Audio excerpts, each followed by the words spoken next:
एक समय की बात है, एक राजा के 7 बेटी थी।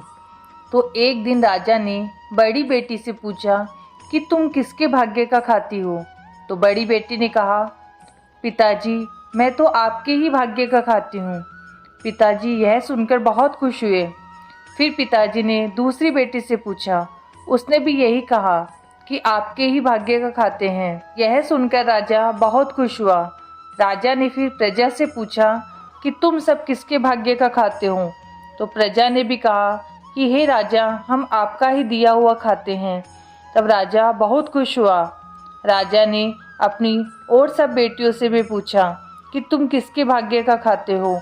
तब सभी बेटी ने कहा कि हम सब आपके ही भाग्य का खाते हैं पिताजी। लेकिन छोटी बेटी कुछ नहीं बोली। तो राजा ने उसके पास जाकर कहा, बेटी तुम किसके भाग्य का खाती हो। छोटी बेटी ने कहा, पिताजी मैं आपका दिया नहीं खाती बल्कि मेरे ही भाग्य का खाती हूँ। जो उस भगवान ने मेरे भाग्य में लिखा है वही मुझे मिला है। मैं आपका दिया नहीं अपितु अपने खुद के भाग्य का ही खाती हूँ। राजा को यह बात सुनकर बहुत क्रोध आया। राजा ने उसे कहा कि मेरा दिया हुआ खाती है और नाम ले रही है अपने भाग्य का। राजा ने कहा कि अगर ऐसा ही है तो तुम अपने भाग्य का ही खाती हो तो मैं भी देखता हूँ कि तुम कितना उस भगवान का दिया हुआ खा पाती हो। राजा ने क्रोध में आकर अपनी बेटियों की शादी करने का निर्णय किया। 6 बेटियों की शादी राजा ने राजकुमार से की और सबसे छोटी बेटी की शादी एक बहुत ही गरीब लकड़हारे से, जो बीमार था, ऐसे लड़के से कर दी। फिर भी छोटी बेटी बहुत खुश थी।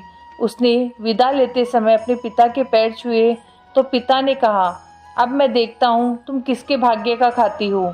तब पिता की बड़ी कटु बातें सुनकर भी बेटी ने मुस्कुराकर कहा कि पिताजी अभी भी मैं मेरे ही भाग्य का खाऊंगी। उस विधाता ने जैसा मेरे भाग्य में लिखा है वही मुझे मिलेगा। और अधिक क्रोधित हो जाते हैं और क्रोध में उसे विदा कर देते हैं। राजा की वह छोटी बेटी अपने पति के साथ एक झोपड़ी में रहने लगी। उसका पति बीमार होने के कारण कुछ काम भी नहीं कर पाता था, तो वह खुद ही जंगल से लकड़ी काट के लाती और बाजार में उसे बेचती थी।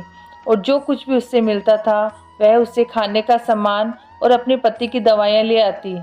उसकी झोपड़ी के पास एक नाग और नागिन का जोड़ा भी रहता था।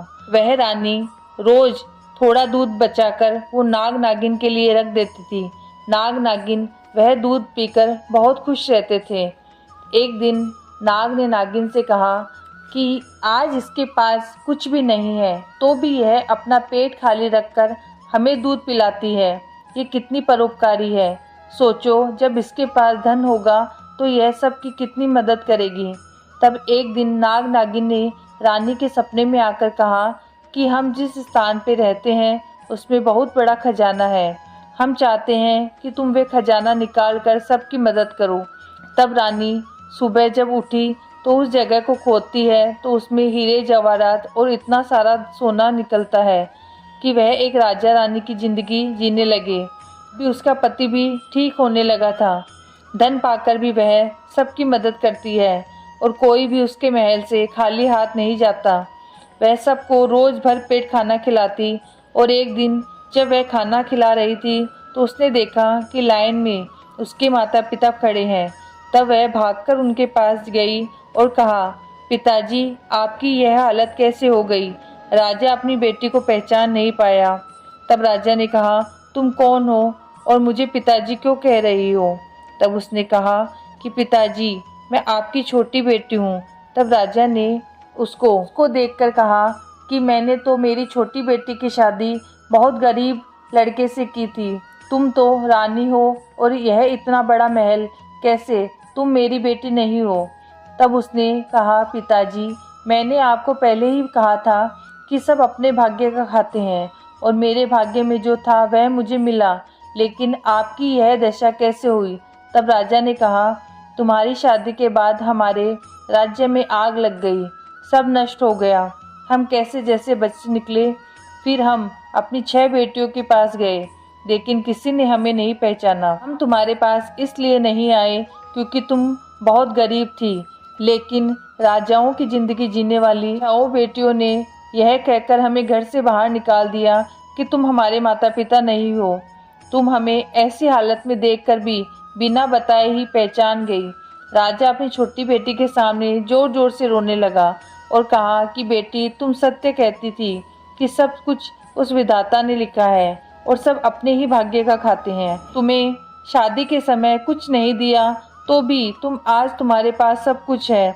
मुझे माफ़ करना बेटी। इस प्रकार छोटी बेटी ने अपने माता पिता को नहलाया, खाना खिलाया और बहुत ही शान से महल में स्थान दिया। आप लोगों को मेरी यह कहानी कैसी लगी? अगर आपको यह कहानी अच्छी लगी तो प्लीज़ मेरे चैनल को सब्सक्राइब और लाइक ज़रूर करें। धन्यवाद।